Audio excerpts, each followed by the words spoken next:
Back in the early 20th century, the race for building the best motorcycle company is taking place. Napakaraming mga motorcycle brand ang itinayo matapos ma-introduce ang motorcycling noong 1900. Partikular na nga dyan ang Iver Johnson, Thor, Marsh, Racing Standard, Excelsior, Ace, etc. Pero ang brand na masasabi nating pinaka nagtagal at nanatili pa rin matatag hanggang ngayon na dinaanan na ng napakaraming kasaysayan ay ang Royal Enfield. So let's deep dive into the story of the Royal Enfield.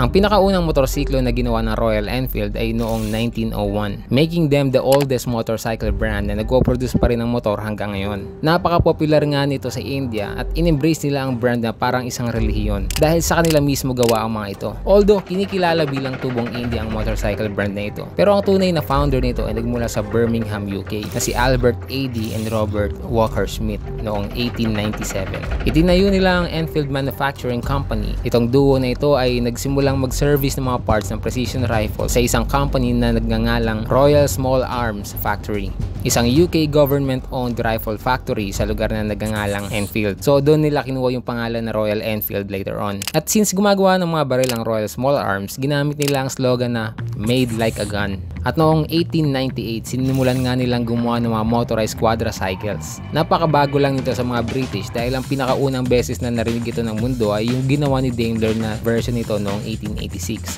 So para mawala yung mga doubt ng mga Brito noon, sinalihan nila ang 1,000-mile trial, isang cross-country route mula London to Edinburgh, balikan. And after nga nito, naging popular na ito sa Britanya. But in 1901 marks the date when Royal Enfield released its very first owned motorcycle. Ito ay 239cc engine na nakamount sa harap at may napakahabang belt. At this point, gumagawa pa rin ng quadricycle sila Albert. Pero nailipat ang production sa isang bagong company, ang Enfield Auto Car, na nagtagal lang ng hanggang 1908 at nabili ng All Days and Onions. At dito na nga sila nag-focus sa pagre-release ng mga motor. Few years later, nirelease nila ang Model 150 na pinakauna nilang motorsiklo na naka V-twin engine. But this time, pinasok na nila sa ilalim ng frame. At taon-taon ay nag-release sila ng iba't ibang mga modelo. Model 160 noong 1910, Model 180 noong 1911, at noong 1912 ay gumawa sila ng sarili nilang engine. Model 140 naman noong 1913. But the World War I broke out and Royal Enfield played a huge role in its allied forces. Kailangan nila ng isang motorsiklo na kayang magdala ng mga supply at mga sundalo. Kaya gumawa sila ng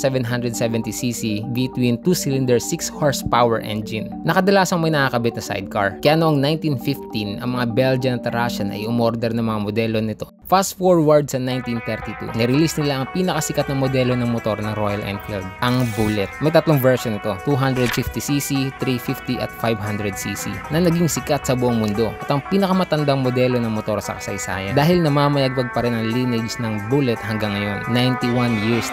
At ilang taon nang nakalipas, nangyari ang second season ng World War. Dito naman ginamit ang WD models sa mga motor nila. WD stands for War Department ng British. Ang pinakakilala nga dito ay ang Flying Flea na isang 59 kilo lightweight 125cc engine ng motorcycle. At hindi lang yan, napakatipid nito dahil tumatakbo ito ng 51 km per liter at bilis na 70 km per hour. Ang primary function nito ay ilaglag mula sa eroplano at mag-parachute papunta sa mga sundalo upang mabilis sa mga pagpadala ng mensahe dala ang mga radio communication apparatus. See, up to this point, puti pa rin ang may hawak ng Royal Enfield. But how the Royal Enfield become an Indian motorcycle company? Dito na pumasok si K.R. Sundaram Iyer na Madras Motors. Una, ang style niya ay mag-import ng mga Royal Enfield motorcycles sa India. Pero noong 1952, nagkaroon siya ng magandang relationship sa Indian Army na nagkaroon ng mga mechanical drawbacks sa mga motor nilang Triumph at BSA. Kaya umorder ang mga ito sa kanya ng 500 Royal Enfields. This is a huge project para kay RE and Madras Motors dahil we need to keep in mind na this is just a few years after ng Great Separation kung saan nahati ang Pakistan at India and the government will cost them a lot of money. Kaya may trust na rin kasama sa pagbili ng Indian ng mga motor na ito sa brand. Kaya nung na-deliver niya ang 500 pieces Royal Enfields, dito na nagsimula ang collab ng Indian government x RE. It comes to the point na hanggang ngayon kahit anong mga motor nang lumabas sa buong mundo, ito pa rin ang gamit ng mga militar at publiko sa India.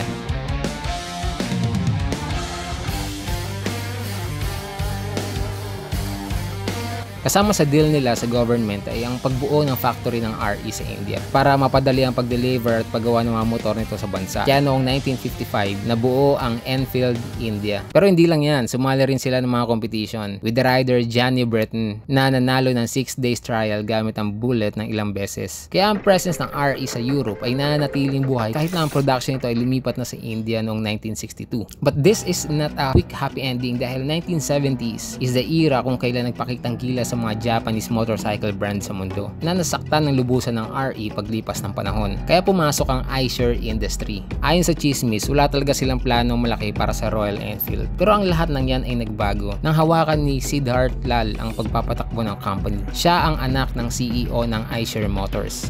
Isa lamang siyang 26 years old nung panahon na yun nung hawakan niya yung Royal Enfields. Kilala ito sa kasaysayan bilang isang CEO na ginawa ang bagay na hindi ginawa ng iba. So, para lalo niya maintindihan yung mga younger generation ng riders, ginamit niya ang motor bilang primary mode of transportation sa India. Pumasok sa opisina, panggala, pang meet-up, you name it. Pero hindi lang yan. Dinamay niya lahat ng empleyado ng Royal Enfield sa India. Pati sila dapat nakamotor kapag pumasok sa opisina araw-araw para maintindihan din nila yung motorcycle culture. At dahil nga dito ay naintindihan nila ang kadalasang mga mechanical issue ng motor nila. Pero hindi lang yan. Gusto niyang baguhin ang image ng Royal Enfield. Gusto niyang magmukhang badass yung mga motor at ang mga rider nito. Since may relationship na siya sa Indian Army, pati mga police inisponsoran niya ng mga motor ng RE. Gumawa rin siya ng paraan para dapat ang mga bida ng mga pelikula ay naka Royal Enfield and naging successful nga ito. Dahil noong 2005, 25,000 bikes ang naibenta ng company sa pamumuno niya. 32,000 naman nung sumunod na taon. At dahil na rin sa good marketing sa paglabas ng bago nilang motor na Thunderbird. Noong 2014 naman 300,000 bikes ang nilabas sa factory nila.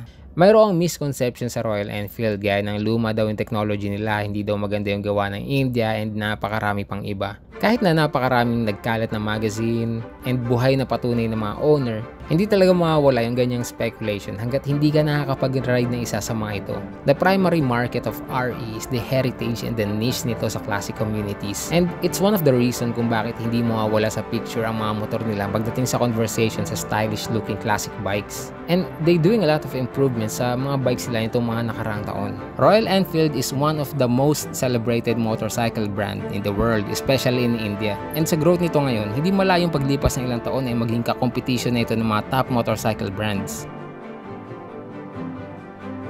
This is the story of the Royal Enfield that stand out throughout the century.